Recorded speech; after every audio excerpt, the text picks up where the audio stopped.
Thank you, Ken Corlin. I welcome the opportunity to speak on this important piece of legislation.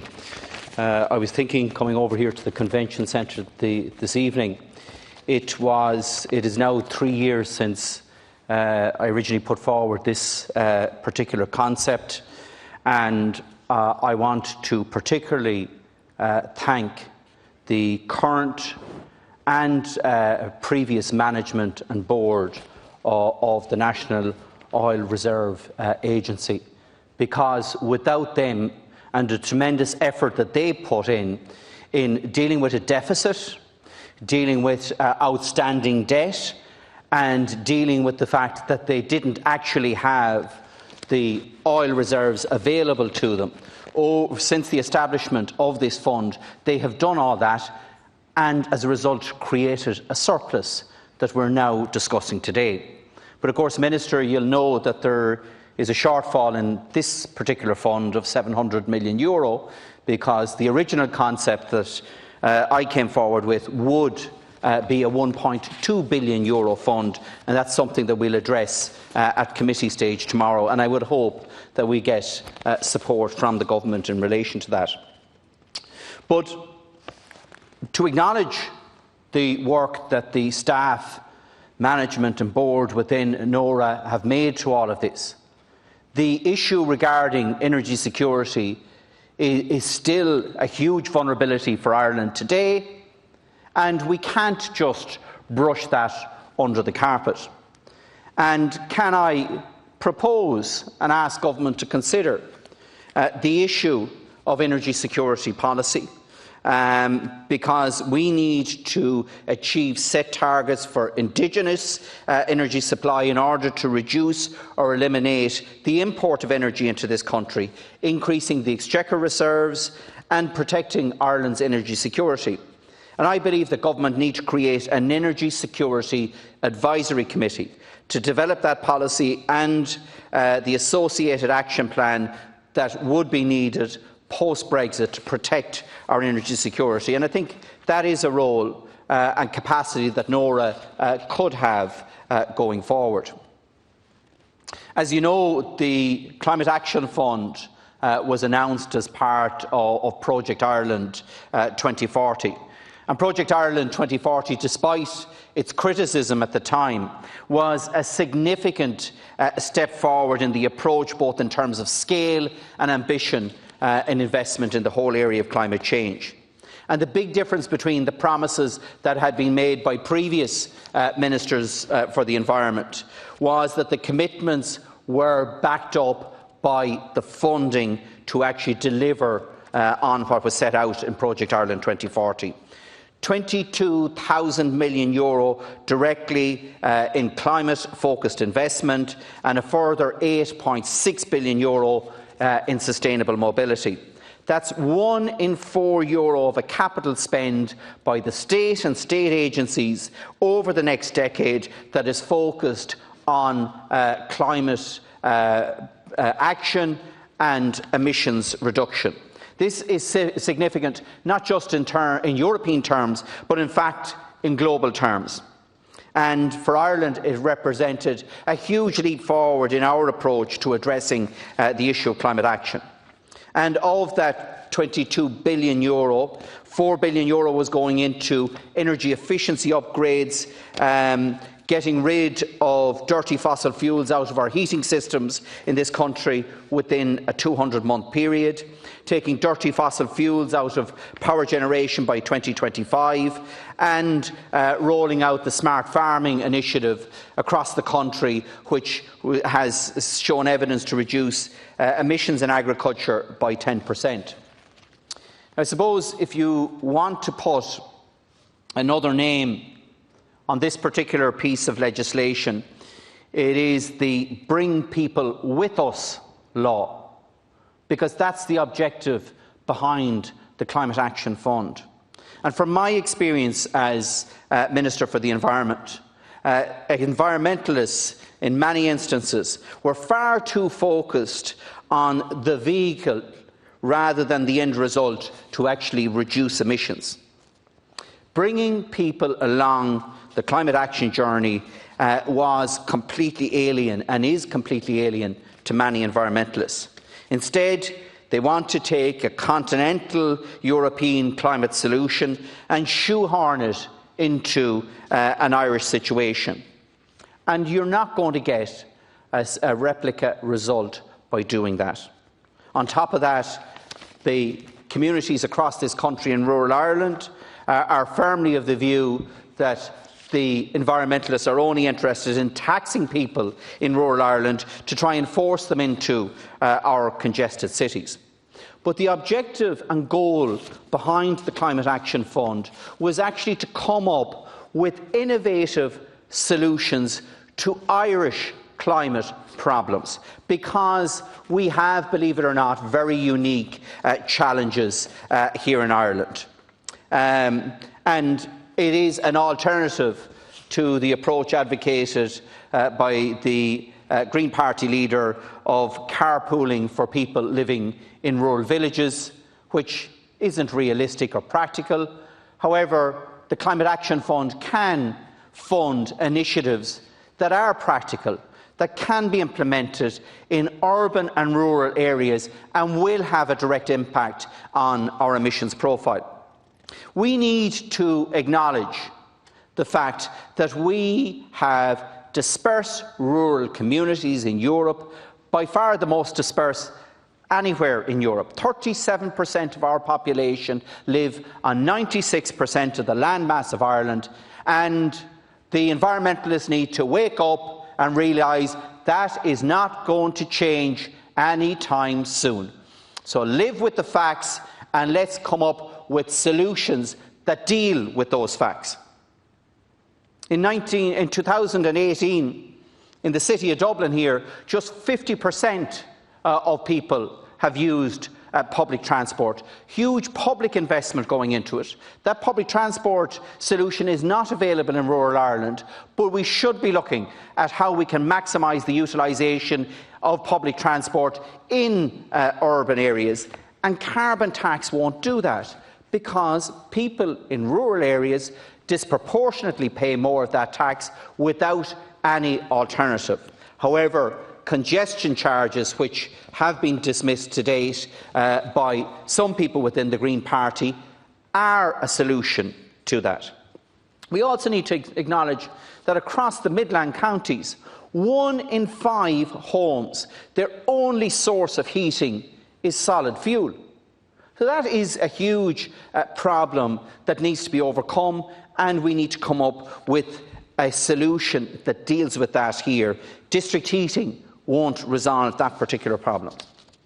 And Ireland is unusual compared to other EU countries in terms of our emissions profile, because the greenhouse gas emissions from agriculture make up a much larger share of our emissions than anywhere else in Europe. In fact, 1/3 of our emissions come from agriculture. So even though 90% of the beef that we produce in this country is exported, Ireland is penalised for being the most carbon-efficient beef exporter within the European Union, because the rural state responsibility is on the producer rather than the consumer of that product. So relatively carbon-efficient beef production in Ireland can therefore be replaced throughout the European Union with beef that is 35 times worse from an environmental perspective from the Amazon basin. And that's okay, according to climate mathematicians, but not our atmosphere. Another challenge that we have, bizarrely here in Ireland, is the issue of air quality. And while we can't see air pollution, it is a big problem in this country. 4 people a day are dying as a result of poor air quality. And air quality is people's health today. Climate action and climate change is in terms of the next generation's health in the future. But it's the two sides of the same coin, and we need to be focused if we're going to bring people with us on the issues of air quality, because 122,000 beds a year are taken up in our hospitals because of COPD, chronic obstructive pulmonary disease. 1 in 12 people in Ireland suffer from COPD. 1 in 5 children in Ireland suffer from asthma. In fact, we have the 4th highest rate of asthma in the world. So improvements in air quality, which reduce our carbon emissions profile, has a direct impact on the health of Irish people today and on the impact of COVID-19. So the Climate Action Fund and the concept behind the Climate Action Fund is to turn innovative ideas into climate action, using the fund to support larger scale projects that would otherwise not be developed without the support of government. The fund is about a new way of problem solving in both urban and rural communities, in business and enterprise, on climate and environmental issues. And I recognise that government does not have a monopoly on good ideas, and that's why I was determined to have this particular fund established, with its primary goal to drive innovative projects that would reduce Ireland's carbon emissions and deal with the unique challenges that we have here in Ireland. The fund was planned to open up to support joint ventures, to harness creativity, to support initiatives coming from local communities and business, as well as global corporations. And the objective behind it is that it would be a blank canvas for everyone here in Ireland to come forward with innovative ideas that can help meet our climate and energy targets, and a blank canvas for anyone with a global interest in this area that's prepared to come to Ireland and try out that initiative here that would have a direct impact on our overall emissions profile. And the core behind this fund, and as a result of that, it was taken on board by government and replicated into 3 other funds, the Rural Regeneration Fund, the Urban Regeneration Fund, and the fund within the Department of Enterprise on new innovative ideas. But the idea was that you wouldn't have a whole plethora of terms and conditions, because my view was that criteria that were being laid down by civil servants and government ministers were actually choking creativity. So the idea was to keep the eligibility rules broad, to focus on the end result, which was reducing our overall emissions profile, and let people come up with the ideas. Because climate change and effective climate change is about putting the levers of action into ordinary people's hands up and down the length and breadth of this country. And delivery requires fundamental transformation in our thinking as a society. And the Climate Action Fund itself, when it was announced, was the biggest per capita fund of its type in the world. And I know that there is some international interest in the fund itself. And the opportunities in terms of this fund are endless. Whether it's community-led electricity and energy projects, and the Aristot earlier on spoke about the 3 Counties project. One of the things that I was determined as Minister to do was to reduce the overall emissions profile and electricity demand for local authorities across the country. And through the Climate Action Fund now, we're going to reduce the electricity bill of every local authority in this country by 50% by replacing all of the public lighting across the country. Real practical measures that there wasn't government funding for, but could make a real difference in terms of our emissions profile. And I would hope that when this fund is established, that core principle is accepted, and that we don't have a situation that the fund is used by the Department of Public Expenditure and Reform and the Department of Finance to wallpaper over other deficits or to use it to fund projects that should normally be funded through other mechanisms of government. And having listened to the Minister's initial contribution, I would be concerned that already the tentacles of government buildings are getting into that particular fund. That is not the intention, never was the intention, and should not be allowed to be the intention of that fund. And that's why I will be tabling some amendments in relation to this fund tomorrow.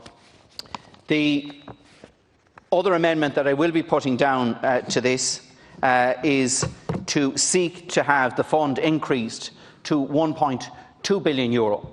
Because I'm surprised that now that we have a very green hue to this particular government, and in light of the fact, if you go back through the file, the very substantial file on this particular legislation within my old department, you would see that my objective all along was to increase the levy from 2% to 3%, bring in an extra €700 million that is paid for by the oil industry through the distributors, and in tandem with that, reduce the amount that consumers are paying in terms of carbon tax. So the end result to the public in terms of fuel costs would be they would see no difference in relation to it, but it would mean that this tax is actually put on the oil industry.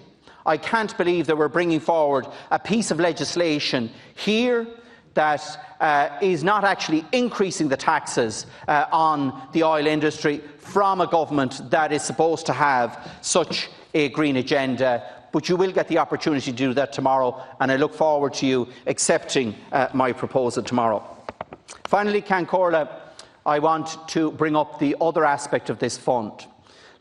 This time last year, I proposed that part of the Climate Action Fund would actually be specifically ring-fenced to support the rehabilitation work that was needed on the cutaway bogs across the Midlands, and to support employment of Bordnamona staff right across the Midland counties, from East Galway, Roscommon, Longford, Westmeath, Laois and Offaly in particular. Counties that have been very badly impacted upon by the fact that no harvest has taken place this summer. And all of those seasonal staff are currently in limbo. They have received no communication whatsoever from the board or from government as to if they're going to have a job or when they're going to have a job. And the only indication that this fund is going to be used is in the proposal on the day of the announcement in relation to it. But nobody has bothered to actually address those staff who are living in limbo today. Some of them are in receipt of the pandemic unemployment payment. Some of them are in receipt of the wage subsidy. All of them want to be back working on the bogs and are available and willing to do that. But unfortunately, some of the seasonal staff who were not called back earlier on in the year along with their colleagues are getting absolutely nothing. And these are people that have worked for 10, 15 years on these bogs, didn't get called back in the early part of the season, and as a result of that, they are living on fresh air at the moment, and that is being ignored. And at the same time, as we, the taxpayer, are paying through Bordnamona the wage subsidy scheme and the pandemic unemployment payment to those that have been temporarily laid off, we have staff drawing those payments who have applied to Bordnamona to go out on redundancy. And their application is not being processed by the company. Now, I believe that it is a public scandal that we are using taxpayers' money, that we are borrowing to subsidise staff to remain on the books within Bordnamona, staff who have applied for a redundancy package, who want to leave and cannot get out the door at this point in time. And I would hope that the Minister, in his response, will specifically address that issue, because I have raised it with his predecessor, I have raised it with the Minister for Finance, I have raised it with the Taoiseach, all of whom are quite prepared to justify the paying of public money. But that's not a just transition. It's not a just transition for the Irish taxpayer. It's not just for the employees who want to get out, and it's not just for the employees who are living on fresh air and want to get back to work. Thank you. Thank you.